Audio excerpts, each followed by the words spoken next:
Sahabat Bahari penasaran gak sih rasanya bernapas di bawah laut sambil melihat semua keindahan ini? Eits, tapi sebelum mewujudkannya, kamu harus tahu dulu apa saja perlengkapan yang akan digunakan. Yuk kenalan dengan perlengkapan selam berikut ini. Pertama, masker selam. Alat ini penting bagi para penyelam agar dapat melihat dengan jelas saat di dalam air. Kemudian ada snorkel. Tidak hanya saat snorkeling, saat diving pun alat yang satu ini tetap dibutuhkan loh sobat. Nah, setelah itu ada BCD yang membantu para penyelam untuk mengatur daya apung di dalam air. Alat ini dapat disesuaikan jumlah udara di dalamnya, sekaligus berfungsi sebagai tempat menempelkan tabung dan perlengkapan selam lainnya.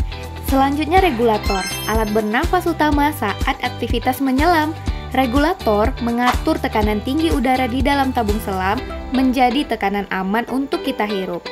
Oh iya, saat menyelam jangan pernah menahan nafas ya sob, karena perubahan tekanan bisa membahayakan paru-paru kita.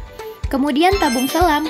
Menariknya, isi tabung ini bukanlah oksigen murni, melainkan udara biasa yang sudah dikompresi. Tekanan di dalam tabung ini bisa mencapai 200 bar atau 3000 PSI loh sobat. Berikutnya, alternate air source atau lebih akrab disebut sebagai octopus.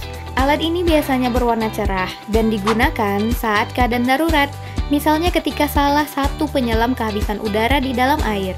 Nah, alat ini memungkinkan para penyelam berbagi udara hanya dari satu tabung saja. Selanjutnya, submersible pressure gauge, alat yang menunjukkan sisa udara di dalam tabung selam, sehingga penyelam bisa mengatur konsumsi udara dan durasi penyelaman.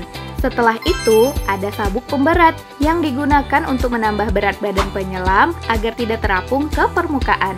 Alat ini juga dilengkapi dengan quick release jika mana terjadi keadaan darurat. Kemudian wetsuit yang melindungi tubuh penyelam dari suhu dingin, terumbu karang tajam, bahkan ubur-ubur nakal. Jangan lupa juga gunakan fins. Semakin besar, panjang, dan lebar ukuran fins, semakin cepat gerakan penyelam di dalam air.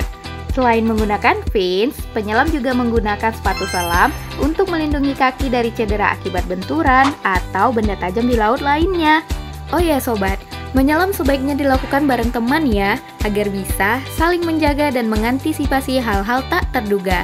Dan tentu saja, menyelam akan lebih seru jika dilakukan di dalam kawasan konservasi yang sudah pasti terjaga keindahan alam bawah lautnya. Nah, itu tadi informasi singkat mengenai perlengkapan dasar untuk menyelam. Ingat, perlengkapan yang lengkap dan sesuai standar bukan cuma buat gaya-gayaan, tapi demi keselamatan dan kenyamanan kita saat menjelajah dunia bawah laut yang menakjubkan.